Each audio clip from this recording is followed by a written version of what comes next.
Hey, what's up everyone? Today we get to look at two of the most anticipated legendary heroes in the upcoming Godforge Alpha, Loki and Quetzalcoatl. We get to see their skills, check out the awakening system, and see them in battle. So, I'm Charlemagne, welcome to the channel, and without further ado, let's get into it.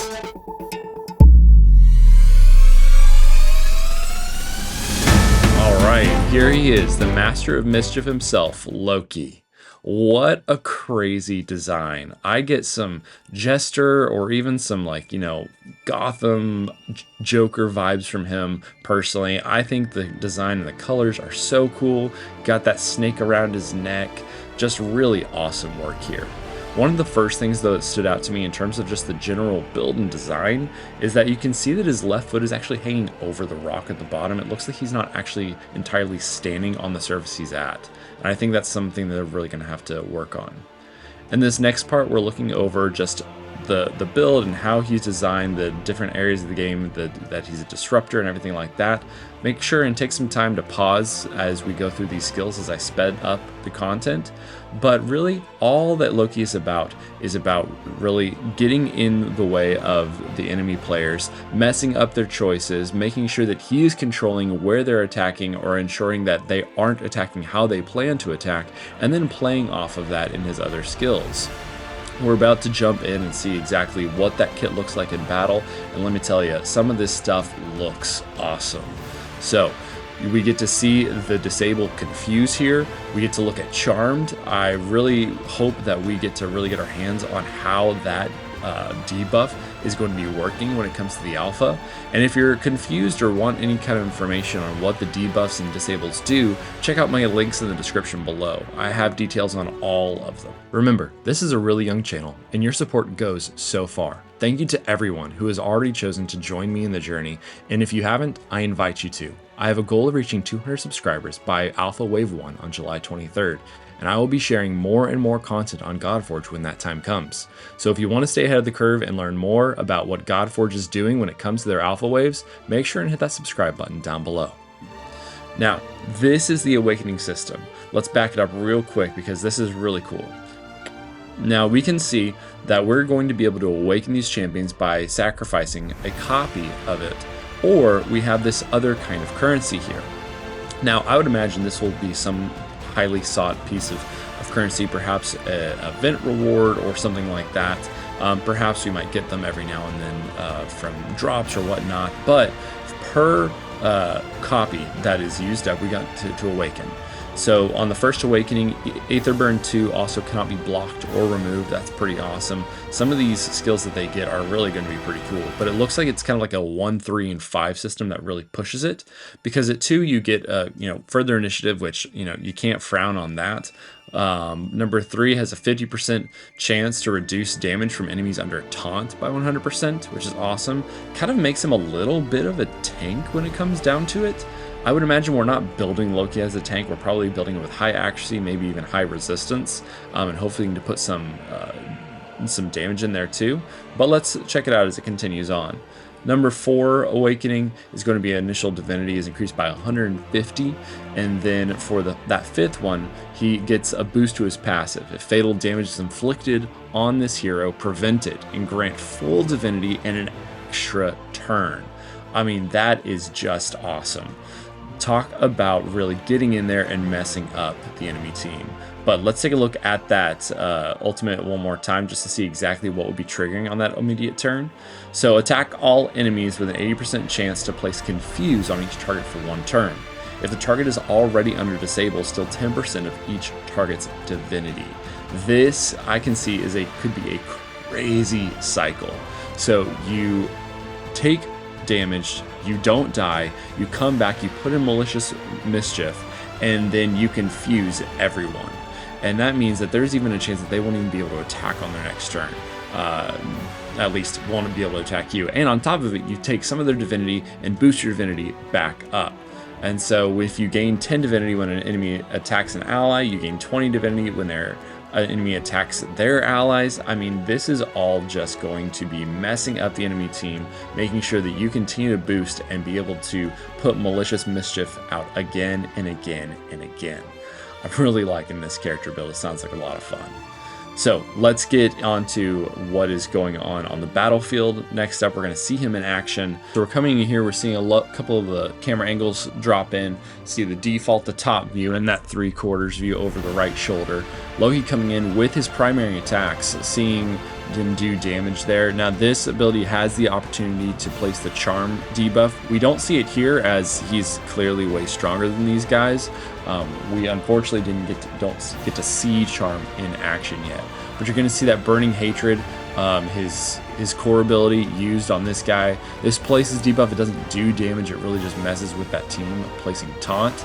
And then we're going to see him take this guy out and move on. Nothing too impressive on the primary attack on that first attack, but still pretty cool. All right, let's check out the ultimate. For some reason, they'd go over to the build over here and see him. Boom! That's really cool. I love that.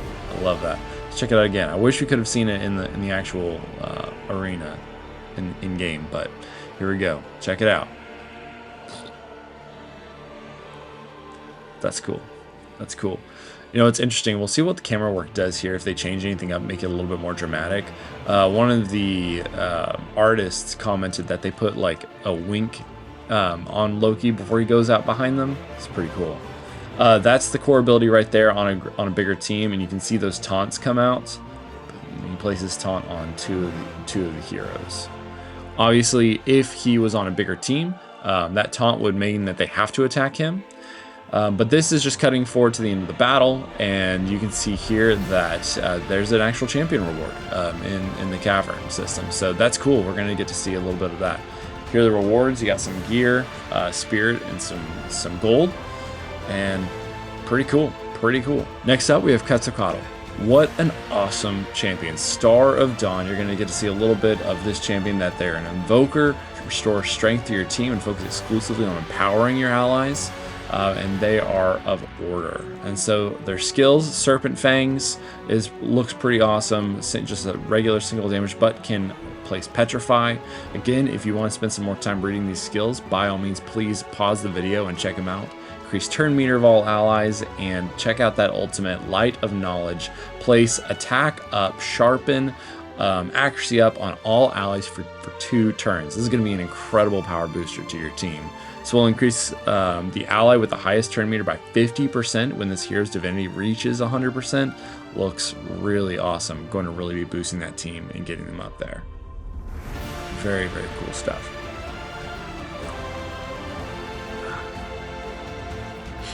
Passive, Age of Rebirth. Heroes defeated, revive all odds by 50%, increase their initiative. Really cool. All right, and then we actually get to see a little bit of the leveling system a little bit more. They dive in exactly what you can see here, that this scale, you're going to be able to just move immediately up. So I'm assuming, therefore, if you have the food, it's going to automatically fill here, put them in here, and then you can just in one click move it all up to 6-star. Now, this is an awesome quality of life for some people who play the raid, because we just aren't given good quality of life updates in that game. But this is pretty standard stuff for some other games, and I'm really glad that we're going to be seeing this in Godforge. It really shows the player base, I think, that they are wanting to create a game that is more in line with games that treat players better, I guess I could say, and they're not just relying and copying everything over from Raid and saying, oh, well, we're just making a game that we want to play, but it's really just the same thing as Raid. So I'm really liking this. You can see here that they have some autofill settings. So Sacrifice Awakening, Sacrifice Ascended, Sacrifice Max level heroes. And I'm also assuming that this is just the rarity. You can see here that there's the spirits that they've talked about, common and uncommon champions. And rare is not ticked here. So it looks like there's going to be some kind of auto-filling, which is really cool. I'm assuming once those auto-fills are present on your account, they're just going to naturally fill out here. And you can see here that the 2-star, increasing from 2-star, isn't have a red, but everything else does. So I'd assume on this particular account, there isn't a whole lot of food that allows the hero to be leveled up, but it does show that you can potentially have everything you need to do that. You can see here exactly how much currency we'll need. What is that? 3,420,002. A little random there, but there you go. I think I said that right. And the Awakenings, again, By sacrificing a copy or whatever this currency is, we're going to be able to see that. Increase speed of each target by 10. Very cool with their ability. Initiative plus 15. Probably going to be pretty standard across the board. Will place Petrify on any attack which cannot be resisted. That's really cool. That's really cool. That's powerful. Okay, initial divinity is plus 200. This is actually different than Loki's. So she, or he, or it, it's more divinity, and then revive has no wave restriction. Wow. Really cool. I'm loving the differences they're bringing to the Awakening system. It looks like they're really going to be enhancing characters in unique ways. My fear, however, and this is coming from my experience as a free-to-play player, is how available will duplicates be, right? So I might be lucky to pull one legendary champion, but then never see them again in my account aside from that one copy. And then the entire Awakening system, really maximizing this character for what they're supposed to be built to be, will be completely lost on my account. So I do see that currency. I do notice that there is something alternative to just pulling more legendary heroes and getting all those duplicates, but we don't know how available that will be. We don't know how easy or difficult it will be to use the Awakening system to really maximize our heroes. So we'll see. That's something that we have to kind of wait until the full launch to really understand. We do know that any champion that is available in the alpha, they are going to be able to be basically farmed in different levels. Now, if there's going to be a particular level for a particular champion, or if they're going to be in a pool of champions for particular levels, we don't know that. But we can at least maybe look towards, you know, a little more focused Awakening system availability for us to be able to do that. But anyway, I digress. Let's take a look at Quetzalcoatl in battle. We're going to see the core ability here, giving that speed up to. What's interesting here is the legendaries don't actually have any of the third tier skills. Really interesting if you ask me. But you're going to see this ultimate, really awesome. It's that animation we've seen in the past, flying up into the sky, kind of blessing the team. And see that primary attack. Just come in and attack. Now, something I really want to mention here. I want to talk about something that came up in one of my more recent videos. Was talking about the quality that Godforge and Fateless is bringing to their game. Now, obviously, down here at the bottom, you can see this is pre-alpha footage. In fact, if I take myself off the video, you can see even here that this is a development build. Now, what that means is that this is clearly unfinished. Now, players can have a really difficult time with this because they see something in front of them, they play something or see something feels, and make assumptions that this is the final quality. And I don't believe that that's the case. I really think that there's going to be a lot of polish, a lot of changes made to the game and how it feels between even when we're playing, potentially even Wave 1 and Wave 2, and Wave 3, the competition, but really primarily when it comes to the launch of the game. But I also don't want to just turn a blind eye, because I want to highlight exactly, like, I've slowed Quetzalcoatl's entry onto the battlefield here, because it really just feels uncomfortable to me. I couldn't quite tell. You can see here as she moves, something doesn't seem exactly fluid, and I couldn't quite tell until I really slowed it down. So check out here, I put it at 1/4 speed, and you can see her come in, and there's actually this break in her movement as like her wings and tail catch up. And even the character herself just doesn't feel very fluid. Her whole tail section at the bottom seems very stuck in place, and there's not really the real like smooth movement you would expect in a dragon or a snake or anything like that. And so I really think that attention to detail here in the animation and how characters moving on and off the screen, I've also seen in how they will move forward and then kind of like jump back in battle, it just feels clunky. And if Godforge wants to compete, if Fateless expects to really succeed in this area, they have to deliver. Guys, you have to deliver on feel. You have to make sure the animations, regardless of if players are eventually going to just throw it on auto and have it on a second monitor or put it on their phone and not even be paying attention, it's still really important, because at some point, they will always be looking at the screen. We will never just not look. And so seeing this animation once again, let's check it out slower, you can just tell exactly how clunky this movement is.